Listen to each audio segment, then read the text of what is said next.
ರಾಜ್ಯ ಸರ್ಕಾರ ಹೊಸ ಬಿಪಿಎಲ್ ಕಾರ್ಡ್ ಮಾಡೋದಕ್ಕೆ ಅರ್ಜಿಯನ್ನ ಸಲ್ಲಿಸೋದಕ್ಕೆ ಅನುಮತಿಯನ್ನ ಕೊಟ್ಟಿದೆ. ಹಾಗಾದ್ರೆ ಹೊಸ ಬಿಪಿಎಲ್ ಕಾರ್ಡ್ಗೆ ಯಾರೆಲ್ಲ ಅರ್ಜಿಯನ್ನ ಸಲ್ಲಿಸಬಹುದು, ಯಾವ ರೀತಿ ಅರ್ಜಿ ಸಲ್ಲಿಸಬೇಕಾಗತ್ತೆ, ಏನೆಲ್ಲ ಡಾಕ್ಯುಮೆಂಟ್ಸ್ ಇರಬೇಕು, ಏನೆಲ್ಲ ಅರ್ಹತಾ ಮಾನದಂಡಗಳಿದೆ, ಯಾವಾಗ ಅರ್ಜಿ ಸಲ್ಲಿಸಬಹುದು, ಇವೆಲ್ಲದರ ಬಗ್ಗೆ ಕಂಪ್ಲೀಟ್ ಮಾಹಿತಿಯನ್ನ ಈ ವಿಡಿಯೋದಲ್ಲಿ ತಿಳಿಸ್ಕೊಡ್ತೀನಿ. ವಿಡಿಯೋವನ್ನ ಕೊನೆ ತನಕ ಮಿಸ್ ಮಾಡದೆ ನೋಡಿ. ಹಾಯ್ ಹಲೋ ನಮಸ್ಕಾರ, welcome to boss Wala YouTube channel. ನಾನು ಚೈತ್ರ. ಎಸ್ ಸ್ನೇಹಿತರೆ, ರಾಜ್ಯ ಸರ್ಕಾರ ಪಂಚ ಗ್ಯಾರಂಟಿ ಯೋಜನೆಗಳನ್ನ ಅನುಷ್ಠಾನಗೊಳಿಸಿದ ಮೇಲೆ ರೇಷನ್ ಕಾರ್ಡ್ಗೆ ಇನ್ನಿಲ್ಲದ ಬೇಡಿಕೆ ಶುರುವಾಗುತ್ತೆ. ಗೃಹಲಕ್ಷ್ಮಿ ಯೋಜನೆ ಆಗಿರ್ಬೋದು, ಅನ್ನಭಾಗ್ಯ ಯೋಜನೆ ಆಗಿರ್ಬೋದು, ಆಹಾರ ಧಾನ್ಯದ ಸಬ್ಸಿಡಿ ಸೇರಿದಂತೆ ಸುಕನ್ಯಾ ಸಮೃದ್ಧಿ ಸ್ಕೀಮ್ ಆಗಿರ್ಬೋದು, ಯಾವುದೇ ಸರ್ಕಾರದ ಸೌಲಭ್ಯಗಳಿತ್ತು ಅಂತಂದ್ರೂ ಕೂಡ ಪಡಿತರ ಚೀಟಿ ಬೇಕೇ ಬೇಕು. ಅದರ ಡಾಕ್ಯುಮೆಂಟ್ ಅನ್ನ ನೀವು ಸಬ್ಮಿಟ್ ಮಾಡಲೇಬೇಕು.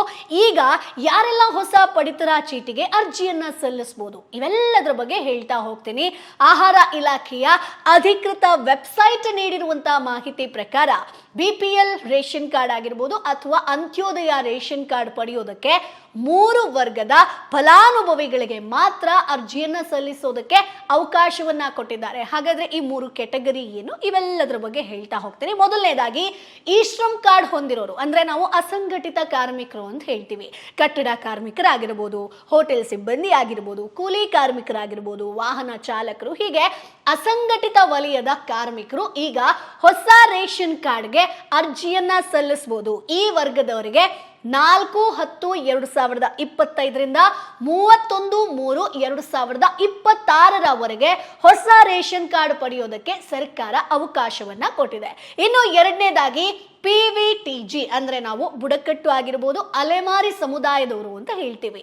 ಸೊ ವಿಶೇಷವಾಗಿ ಈ ವಿಭಾಗಕ್ಕೆ ಸೇರುತ್ತೆ ಸ್ನೇಹಿತರೆ. ಸೊ ಈ ಸಮುದಾಯದ ಫಲಾನುಭವಿಗಳು ದಿನಾಂಕ 4/10/2025ರಿಂದ 31/3/2026ರವರೆಗೆ ಹೊಸ ಪಡಿತರ ಚೀಟಿಗಾಗಿ ಅರ್ಜಿಯನ್ನ ಸಲ್ಲಿಸಬಹುದು. ಇನ್ನು ಮೂರನೇದಾಗಿ ತುರ್ತು ವೈದ್ಯಕೀಯ ಚಿಕಿತ್ಸೆ ಬೇಕಾದವರು, ಅಂದ್ರೆ ಮೆಡಿಕಲ್ ಎಮರ್ಜೆನ್ಸಿ ಬೇಕಾದವರಿಗೆ ಅರ್ಜಿಯನ್ನ ಸಲ್ಲಿಸಬಹುದು. ತೀವ್ರ ಅನಾರೋಗ್ಯದಿಂದ ಇನ್ ಕೇಸ್ ನೀವು ಬಳಲ್ತಾ ಇದ್ರೆ ಆಸ್ಪತ್ರೆಯ ಚಿಕಿತ್ಸೆಗೆ ಬಿಪಿಎಲ್ ಕಾರ್ಡ್, ಸೊ ಅಗತ್ಯವಿರುವಂತಹ ಪರಿಸ್ಥಿತಿ ಇನ್ ಕೇಸ್ ನಿಮ್ಗಿತ್ತು ಅಂತಂದ್ರೆ ಅತ್ಯಂತ ತುರ್ತು ಪರಿಸ್ಥಿತಿಗಾಗಿ ರೇಷನ್ ಕಾರ್ಡ್ ಪಡೆಯೋದಕ್ಕೆ ಅವಕಾಶ ಕೊಟ್ಟಿದ್ದಾರೆ.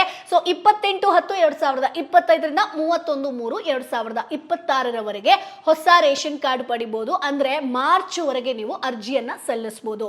ಅರ್ಜಿಯನ್ನ ಎಲ್ಲಿ ಸಲ್ಲಿಸಬೇಕು? ನಿಮ್ಮ ಹತ್ತಿರದ ಕರ್ನಾಟಕ 1 ಗ್ರಾಮವನ್ನಾಗಿರ್ಬೋದು, ಬೆಂಗಳೂರು 1 ಕೇಂದ್ರಗಳಲ್ಲಿ ನೀವು ಡೈರೆಕ್ಟ್ ಆಗಿ ಹೋಗಿ ಅರ್ಜಿಯನ್ನ ಸಲ್ಲಿಸಬಹುದು. ಈ 3 ಕೆಟಗರಿಗೆ ಮಾತ್ರ ಈಗ ಸದ್ಯಕ್ಕೆ ಅರ್ಜಿಯನ್ನ ಸಲ್ಲಿಸುವಂತ ಅವಕಾಶ ಇರುತ್ತೆ. ಸೊ ಕೆಲಸದ ದಿನಗಳಲ್ಲಿ ಪ್ರತಿದಿನ ಬೆಳಗ್ಗೆ 10 ಗಂಟೆಯಿಂದ ಸಂಜೆ 5 ಗಂಟೆವರೆಗೆ ಅರ್ಜಿ ಸಲ್ಲಿಕೆ ಮಾಡಬಹುದು ಸ್ನೇಹಿತರೆ.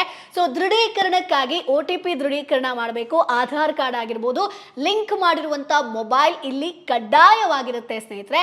ಸೊ ಅರ್ಜಿ ಸಲ್ಲಿಕೆಗೆ ಯಾವ ದಾಖಲೆಗಳು ಬೇಕು ಅನ್ನೋದನ್ನ ನಾನು ಇಲ್ಲಿ ಹೇಳ್ತಾ ಹೋಗ್ತೀನಿ. ಒಂದಷ್ಟು ಡಾಕ್ಯುಮೆಂಟ್ಸ್ ಗಳನ್ನ ನೀವು ಹೋಗ್ತಾ ತಗೊಂಡು ಹೋಗ್ಬೇಕಾಗತ್ತೆ.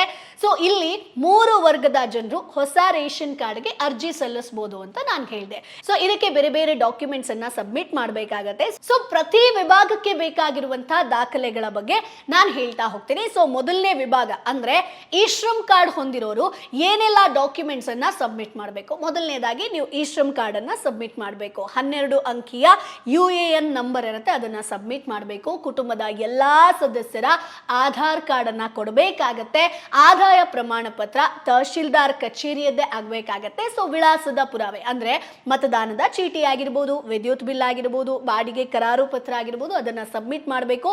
ಮೊಬೈಲ್ ಸಂಖ್ಯೆ ಅಂದ್ರೆ OTPಗೋಸ್ಕರ, ಜೊತೆಗೆ ಪಾಸ್ಪೋರ್ಟ್ ಸೈಜ್ ನ 2 ಫೋಟೋವನ್ನ ನೀವು ಸಬ್ಮಿಟ್ ಮಾಡಬೇಕಾಗತ್ತೆ. ಇನ್ನು ಎರಡನೇದಾಗಿ PVTG ಅಂದ್ರೆ ಬುಡಕಟ್ಟು ಆಗಿರ್ಬೋದು, ಅಲೆಮಾರಿ ಸಮುದಾಯದವರಿಗೆ ಬೇಕಾಗುವಂತ ದಾಖಲೆಗಳ ಬಗ್ಗೆ ಹೇಳ್ತಾ ಹೋಗ್ತೀನಿ. ಸೊ ಮೊದಲನೇದಾಗಿ ಇಲ್ಲಿ ನೀವು ಜಾತಿ ಪ್ರಮಾಣ ಪತ್ರವನ್ನ ಸಬ್ಮಿಟ್ ಮಾಡಬೇಕಾಗತ್ತೆ. ಕುಟುಂಬದ ಸದಸ್ಯರ ಆಧಾರ್ ಕಾರ್ಡ್, ಎಲ್ಲರ ಆಧಾರ್ ಕಾರ್ಡ್ ಇಲ್ಲಿ ನೀವು ಕೊಡಬೇಕಾಗತ್ತೆ.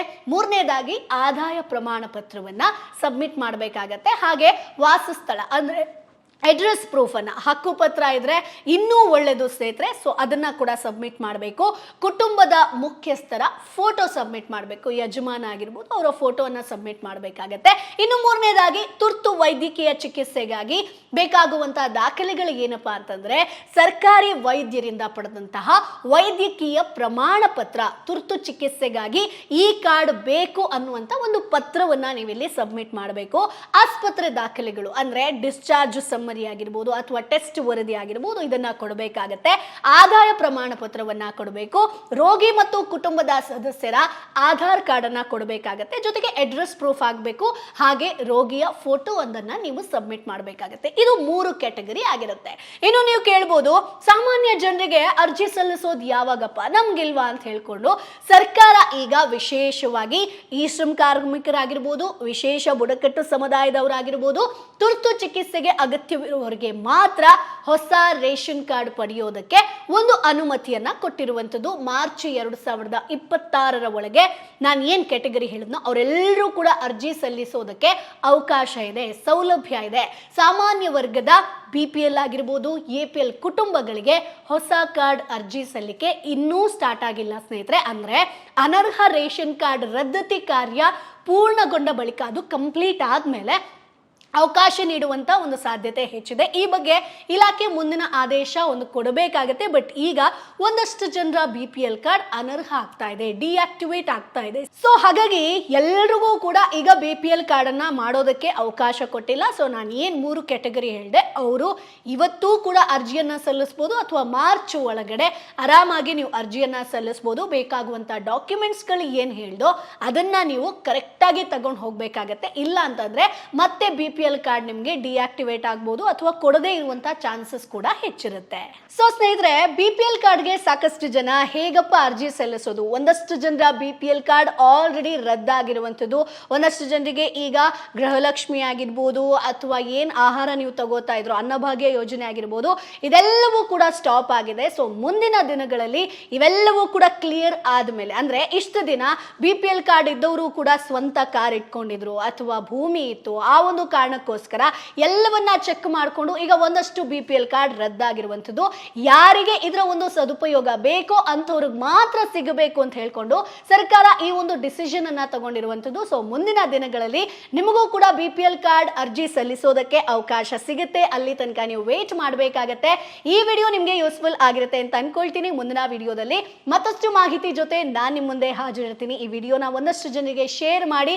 ನಿಮ್ಗೆ ಏನಾದರೂ ಡೌಟ್ ಇತ್ತು ಅಂತಂದ್ರೆ ಕಮೆಂಟ್ ಬಾಕ್ಸ್ ಅಲ್ಲಿ ನೇರವಾಗಿ ಕೇಳಬಹುದು. ಸೊ ಮುಂದಿನ ವಿಡಿಯೋದಲ್ಲಿ ಮತ್ತಷ್ಟು ಮಾಹಿತಿ ಜೊತೆ ನಾನು ನಿಮ್ಮ ಮುಂದೆ ಹಾಜರಿರ್ತೀನಿ. ಅಲ್ಲಿವರೆಗೂ bye bye. Boss Wala, be the boss.